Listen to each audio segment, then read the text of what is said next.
Now we are with Djokovic. Again, too many statistics. In fact, he has a Wikipedia page only for his statistics, his records of Novak Djokovic. So, there's no point of putting it in one page.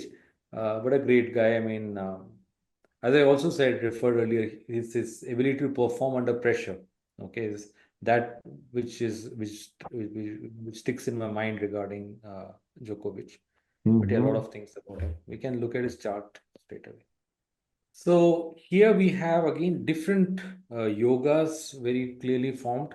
Um, in fact, there's this entire line of planets from the fourth house to the seventh house. Interesting.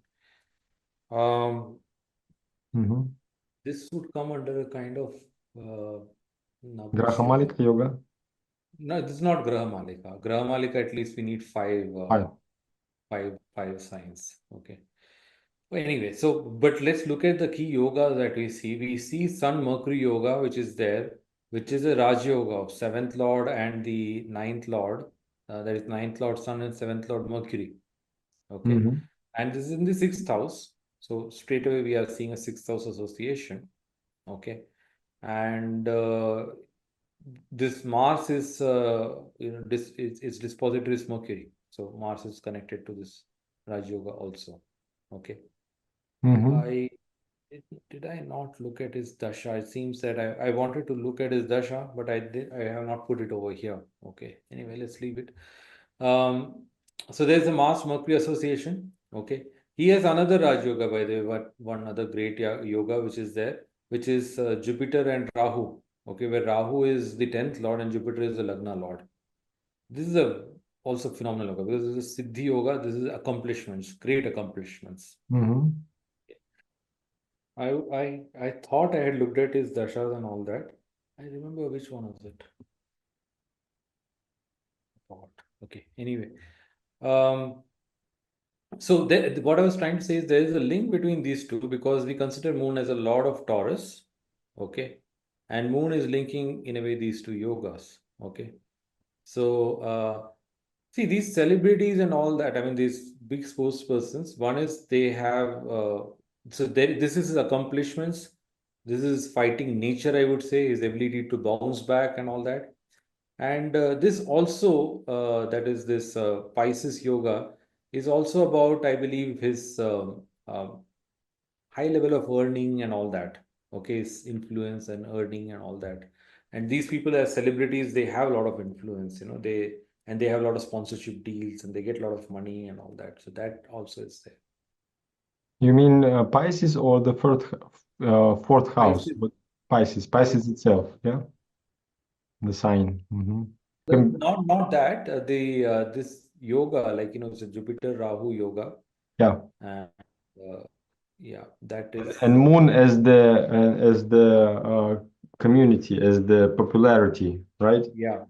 As the It's a people. Gajakeshwar yoga. I mean, definitely a great level of name. I mean, sort of Mm-hmm. undying, I say. So that is there. And if you were to see the specific, we talked about the Raj Yogas, but how are they linking to the sports related aspect? We have seen that Mercury is involved over here. Mars's dispositor is Mercury, right? If you look at the Arudha Lagna comes in Pisces. Okay, having Rahu and Mm-hmm. aspect of Mars over there. Okay, and 10th house from the Lagna is Virgo. So that is one direct thing.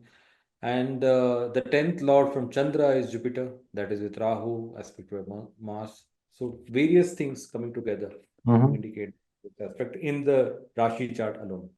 And if you look at from the Charakaraka aspect, you have Saturn is the Atmakaraka. It is in the sign of Mars. Okay. And Amatya Karaka is Jupiter, which anyway is linked with Rahu and there's Mm-hmm. aspect of Mars over there. So both those Charakarakas are also linked. So, and if you look at the Navamsha, okay, from the Lagna, the 10th house is having Venus. It is having the aspect of Rahu. Okay, Rahu is aspecting it. And this same Rahu is in the 10th house from the Karakamsha. house. Karakamsha being in Aquarius, it is a lot of Karakamsha and in 10th house from that. So we are having Rahu linking to both of this. This Rahu anyway is having yoga. You don't need that Rahu should have a yoga with Mars in the Navamsha. It's already had a yoga in the Rashi chart, even that.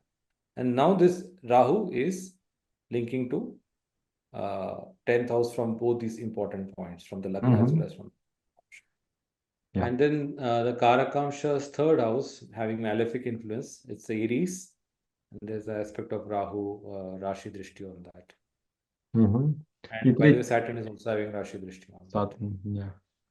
See, one thing I've seen is a lot of these sports persons will have Karakamsha. I mean, not necessarily all the cases, but many cases I've seen they will have in Virgo. So the third house being Scorpio. They will have in Sagittarius, the third house being Aquarius. Or they will have in Cancer, or they may have here in Aquarius itself, the Karakamsha. Both the cases, third house is a malefic sign.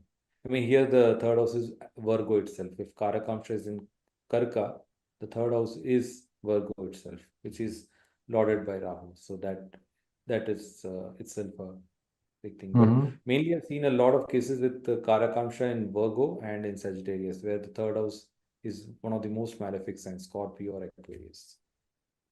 Yeah, on the Dasha part, I was just checking. So his career started in Mercury Dasha. I'm not sure, but with probably what it was Mars Antardasha, but I have to just check the Antardasha. But it was definitely in Mercury Dasha. And lot of his success, he's won triple Grand Slam and all that has happened in Ketu Mahadasha. And Ketu is in Virgo in the Rashi chart. So in Dashamsha, you have Rahu straight away in the 10th house. Okay, so like, and we had the Jupiter Rahu yoga in the Rashi chart. You have Jupiter over here, strong and exalted in the Lagna. And this Jupiter is giving him a great name because of his skills, his abilities. And it will be a long time that he will be remembered for what he is done, what he's doing. And anyway, the sign is owned by Mars. And Mars also is very well placed in the sense as 10th Lord in the second house, which is itself a yoga of a good kind. And yeah, so that this also confirms, there's a Mars Rahu kind of connection in the Dashamsha also. It's like, okay, yeah, I see. I mean, Rahu is in Mars sign. That's yeah. They do not have a yoga. I'm just saying they're connected. Rahu is in the Mars sign, and Mars gives drishti to the Aquarius, so there is a connection. Yeah, even if that is not there, the fact that Rahu, I mean, one of them is the sign is itself a strong enough connection. So I think here I mentioned the dashas and all that, Ketu dasha and Venus dasha and all that. Yeah. So anyway, so this here again you have seen all the connections. Which there is a question from chat. Is there a way to see whether the person will be more involved in the individual sport competitions or team sports? Like Pele is the team player, Djokovic is the individual. Like here we see that Rahu is influenced. He is intellectual player. He always in many interviews he says that I adjust my game to the opponent, like to make it more efficient against this specific player. So this is why I'm unpredictable in this way. Yeah, and that influence of Rahu you can see in him. But on the question of team sport and individual sport, and let me also answer one much larger question at this thing about specific sport also. Both these questions, whether team sport or individual sport, as well as which specific sport, I am honest, I can't find an answer as of now. Yeah, I can't find an answer for that. Whether a person will be a footballer, whether a person will be a good tennis player, or a cricketer or a chess player, honestly, I I was thinking of various approaches. So on the individual and team sport, honestly, I've not even thought about it. Okay. So I can't really give an answer. I thought a lot about the specific sport, which specific sport a person will take. Okay. Okay. And I can't find any particular rule or something working in all the cases. Okay. So, for example, I was trying to think, you see, for different sports, you may use different body parts predominantly.